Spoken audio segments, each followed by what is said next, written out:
அதை திரேதாயுகத்தில் ஹரித மகர்ஷி தபஸ் பண்ணிய இடம் இது. இங்கே பின்னாடி பகவானுக்கு பின்னாடி இருக்கிற நதி பூர்ணாநதியும் பேர்.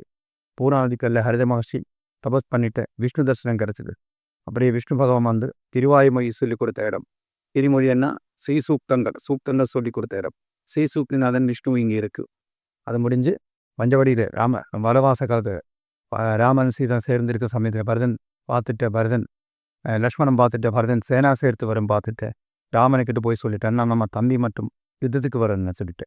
அப்படி ராமன் சொல்லிட்டு அவன் வந்து அப்புறம் தான் பார்க்கலாம், அதுக்கு முன்னாடி மனசில் என்னன்னு தப்பை நினைச்சக்கூடாதுன்னு சொல்லுங்க. ஆனால் பரதன் வந்து பகவான் ராமபாத சேவை பண்ண பார்த்துட்டு லக்ஷ்மணுக்கு மனசில் வெக்கம் வந்துட்டு அண்ணனுக்கு தப்பு சொல்லிஇல்லையா, தப்பு சொல்லியதுக்கு பிராயசித்தம். அந்த காலத்தில் விஷ்ணுதான் சேவா. இந்த காலத்தில் போலீஸ் ஸ்டேஷன் இருக்குது, அந்த காலத்தில் போலீஸ் ஸ்டேஷன் இல்லை. அதுக்கு தான் பகவான் விஷ்ணு சேவைக்காக விஷ்ணு வந்த இடம் தெரிஞ்சு அங்கே இந்த பஞ்சவடி இங்கே வந்து இந்த கோவிலுக்கு ஃபவுண்டேஷன் மண்டபம் கட்டி போயிது லக்ஷ்மணன். இந்த மண்டபத்திலே இருந்து தபஸ் செய்கிட்ட அதுக்காக இந்த மண்டபம் வச்சு கட்டி போயின்னு சொல்லுது. இந்த கோவிலுக்கு ஃபவுண்டேஷன் லக்ஷ்மணன். அப்போது லக்ஷ்மண் ஆதிசேஷ அவதாரத்தை தான் இங்கே வந்தது. 14 வருஷம் உபவாசம் பண்ணிட்டு லக்ஷ்மணன் ஆகாரம் இல்லை, தூக்கம் இல்லை, ஜலம் இல்லை. அதுதான் ஆதிசேஷன் அவதாரம். அப்படியே அந்த அவதாரத்தில் இங்கே வந்ததுக்காக இந்த ஊருக்கு தான் சர்ப்பதோஷம் வரல. இந்த ஊருக்கு யாருமே சர்ப்பம் கடிச்சு சாயே இல்லை. இங்கே மணி தீர்த்தம் இருக்குது உள்ள. இந்த மணி தீர்த்தம் சேவை பண்ணிட்டா நம்ம சரீரத்தில் சர்ப்பதோஷத்துக்கு டிசீஸ் எல்லாம் இருக்கும். இந்த டிசீஸ் எல்லாம் மோட்சம் கிடைக்கும். தேதாயுக பிரமாணம். அது முடிஞ்சு துவாபரயுகத்திலே கிருஷ்ணன் அங்கே துவாரகையில் 4 விக்கிரம் சேர்த்து பூஜை பண்ணி ராம லக்ஷ்மணா வரத சத்ருக்கனா. அதுக்கு என்னென்னா விஷ்ணுக்கு தெரியல அவர் விஷ்ணு அவதாரம் தான், நமக்கும் தெரியல நாமெல்லாம் தான் விஷ்ணு அவதாரம் தான். அப்படியே விஷ்ணு அவதாரத்துக்கு பார்க்கறதுக்காக விஷ்ணுவை பார்க்கறதுக்காக விஷ்ணன் அங்கே அவர் முன்னாடி அவதாரம் தான் ராம லக்ஷ்மணர். அப்படியே 4 விக்கிரத்தை அவர் மனசில் வச்ச ரூபம். அப்படியே இந்த விக்கிரகத்துக்கு பிரமாணம்னா மனசில் வச்ச ரூபம்.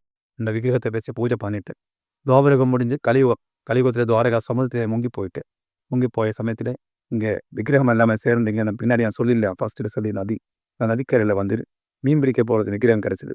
அப்புறம் விக்கிரகம் மட்டும் அவர் மட்டும் ராஜாவுக்கு மட்டும் காய்ச்ச வச்ச அப்புறம் ராஜா மட்டும் ஜோதிஷனை கூப்பிட்டு என்ன செய்யும் சொல்லுது, நதி இடத்துல தான் பிரதிஷ்டை கொடுக்கணும். அப்படியே ராமர் கோவில் வரதன் கோவிலுக்கெல்லாம் அவர் இடம் வச்சுட்டு ஆனால் லக்ஷ்மணன் மட்டும் அது ராஜாவுக்கு சொப்னம் குறைச்சி கொடுத்து சொல்லுது, எங்கே நதியில் ஆனை ஏறி வரும் அந்த இடத்துல மண்டபம் இருக்குது, இந்த மண்டபத்துக்கு தான் பகவானுக்கு இடம் கொடுக்கணும்னு இது சொப்னம் காமிச்சு கொடுக்குறார்.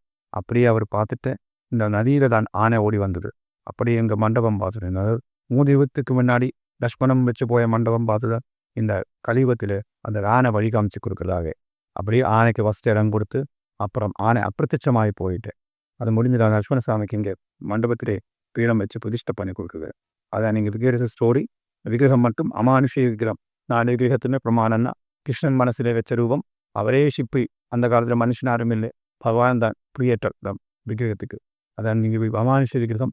திரேதாயுகம், துவாபரயுகம், கலியுகம் 3 யுகத்துக்கும் தான் இந்த பின்னாடி சொல்லி பூர்ணாநதி தான் சாட்சி. எல்லா பகவானுக்கு பின்னாடி தான் இருக்குது. லக்ஷ்மண பெருமாளுக்கு இடம் சொல்லுது.